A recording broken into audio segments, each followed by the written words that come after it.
Aujourd'hui, je vous ai préparé un top 10 des différents types de démons.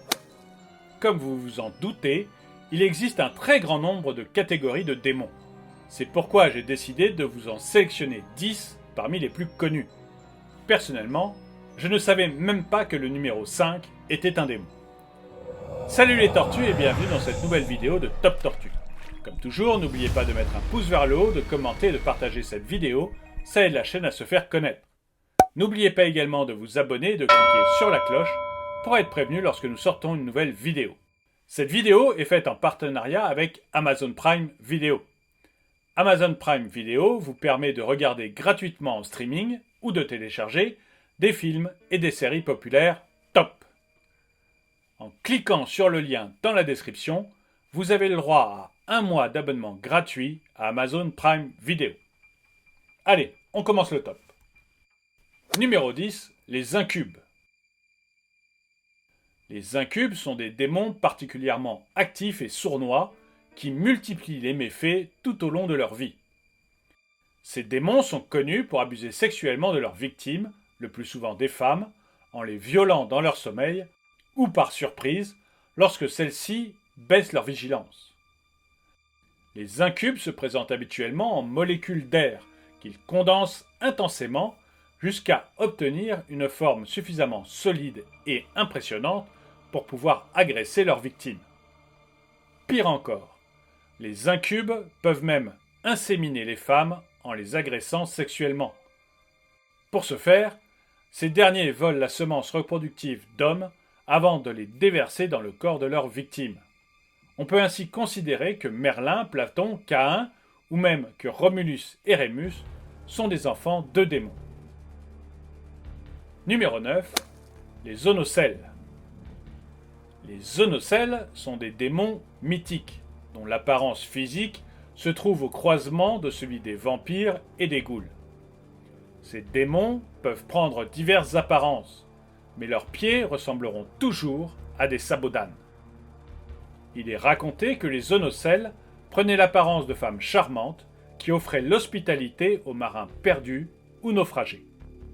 Elles se chargeaient de les enivrer afin d'abuser d'eux durant leur sommeil, avant de les égorger violemment. Les démons dévorent alors les pauvres victimes dont le corps est encore chaud. Il est dit que la seule chose que craignent les zoonocelles, c'est la racine de mauve, qui permet de les figer et de leur faire avouer leurs crimes. Numéro 8. Les farfadets. Les farfadets sont des esprits démoniaques qui peuvent prendre diverses apparences afin de jouer des tours aux humains.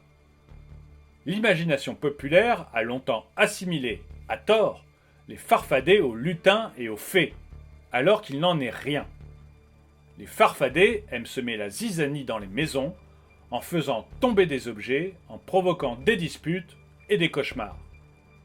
Les farfadets sont également connus pour s'amuser à abuser des femmes pendant leur sommeil et à rendre leurs maris impuissants.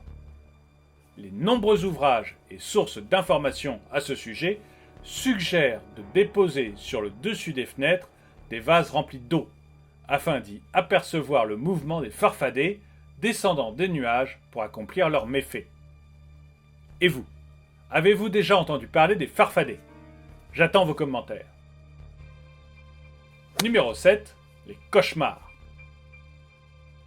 Et oui, aussi incroyable que cela puisse être, les cauchemars sont en réalité des démons. L'imaginaire collectif raconte ainsi que les démons des cauchemars, aussi appelés choche-poulets, pénètrent les rêves des individus ayant des mauvaises actions à se reprocher, ou encore ayant abusé de la boisson et de la nourriture. Sous l'action du démon, le rêve se transforme ainsi en expérience traumatisante, où le sujet a l'impression d'étouffer, accablé par une sensation d'effroi intense. Vous ne me croyez pas? Eh bien, sachez que le mot cauchemar provient du mot latin calcare et du moyen néerlandais mar, ce qui signifie littéralement fantôme nocturne, et que la croyance en ces démons remonte à des centaines et des centaines d'années. Numéro 6. Les djinns. Les djinns appartiennent aux croyances d'Afrique et du Moyen-Orient, où ils sont considérés comme des esprits malfaisants se situant à mi-chemin entre les hommes et les anges. Les djinns sont connus pour hanter les lieux désaffectés, déserts ou peu fréquentés, et s'y déplacent principalement la nuit. Les djinns aiment l'obscurité et s'y dissimulent afin de tourmenter les humains.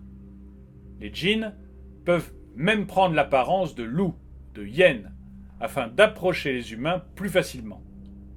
Il est dit que la seule manière de les repérer est par le bruit qu'ils font en se déplaçant, semblable à un sifflement. Si vous entendez un jour un bruit semblable, courez. Les djinns apportent à leurs victimes la maladie et la folie mentale. Numéro 5. Les empuses.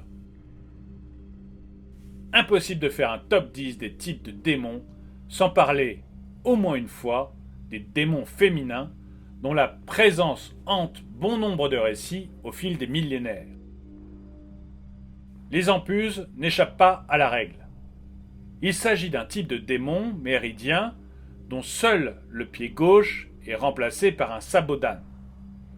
Il s'agit d'une créature mythique, féminin, dont l'apparence est reconnue pour être absolument effroyable et qui ressemble à un mélange entre un spectre et un vampire.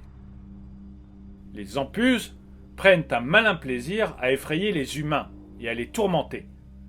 On dit qu'elles prennent parfois l'apparence de femmes humaines pour briser les jambes et les bras des hommes qu'elles croiseraient.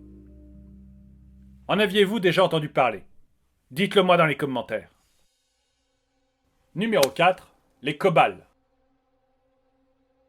Les Kobals sont probablement parmi les démons les plus sympathiques qui soient.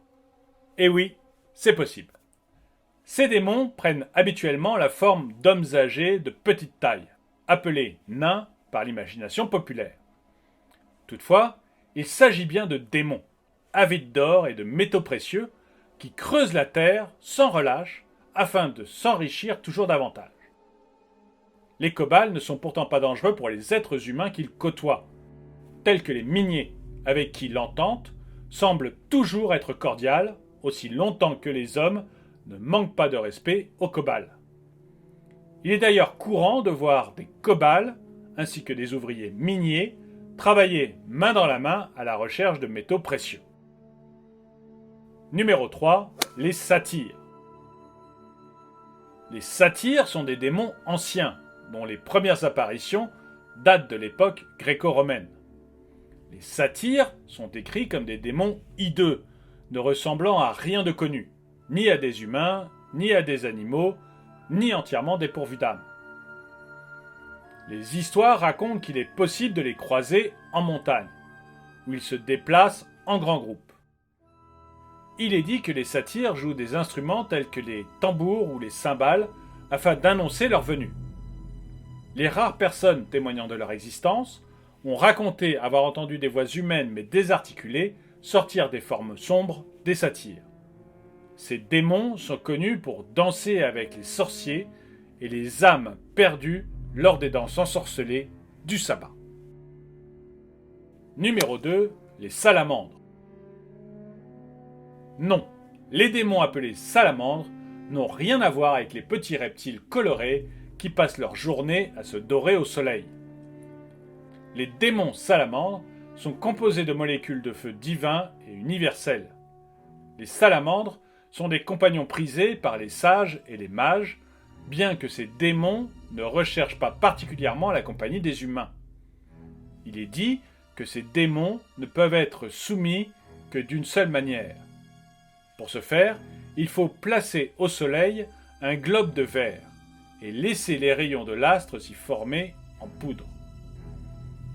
Le mage doit ensuite avaler cette poudre occulte afin de développer son pouvoir sur ces démons maléfiques et très puissants. Vous en aviez déjà entendu parler, vous? Dites-le moi dans les commentaires. Numéro 1. Les succubes.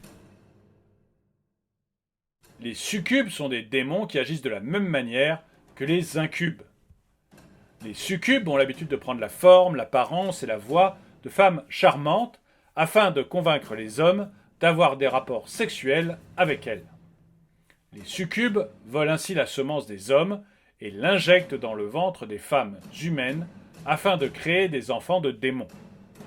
Les succubes sont accusés d'être la cause de comportements déviants et pervers des hommes d'église. Pendant de nombreuses années, les femmes ayant des rapports sexuels hors mariage ou que l'on considérait comme nymphomanes étaient accusées d'être hantées par des succubes qui leur dictaient des manières de vivre peu orthodoxes. Merci d'avoir regardé cette vidéo. N'oubliez pas de cliquer sur le lien dans la description pour avoir un mois d'Amazon Prime gratuit. Partagez la vidéo, laissez-moi un commentaire, abonnez-vous et cliquez sur la cloche pour être prévenu lorsque nous sortons une nouvelle vidéo.